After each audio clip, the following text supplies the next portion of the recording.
నమస్తే. Welcome to political bridge. Chandrababu Naidu గారు ఎలక్షన్స్‌లో ఇచ్చిన హామీలను ఒక్కొక్కటిగా నెరవేరుస్తున్నారు. ఇప్పటికే సూపర్ సిక్స్‌ని అమలు చేశారు. ఇప్పుడు ఎలక్షన్స్‌లో ఇచ్చిన ఇంకో హామీని కూడా నెరవేరుస్తున్నారు. ఏంటంటే రైతుల పట్టాదారు పాస్ పుస్తకాలపై జగన్మోహన్ రెడ్డి గారి ఫోటోస్ తొలగించి ప్రభుత్వ రాజముద్ర ఉండేలాగా ముద్రించి కొత్త పాస్ పుస్తకాలను పంపిణీ చేస్తున్నారు.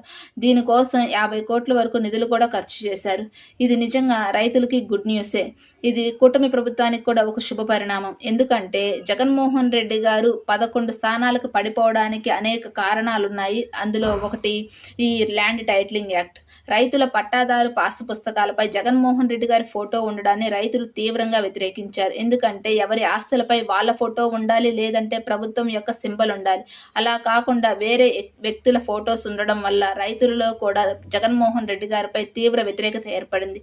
ఇప్పుడు చంద్రబాబు నాయుడు గారు ఆ ఫోటోస్ తొలగించి ప్రభుత్వం యొక్క రాజముద్ర ఉండేలాగా ముద్రించి కొత్త పాస్ పుస్తకాలను పంపిణీ చేస్తున్నారు. మీరేమంటారు? కామెంట్ చేయండి. వీడియో నచ్చితే లైక్ చేయండి, షేర్ చేయండి, సబ్స్క్రైబ్ చేయండి. Thank you.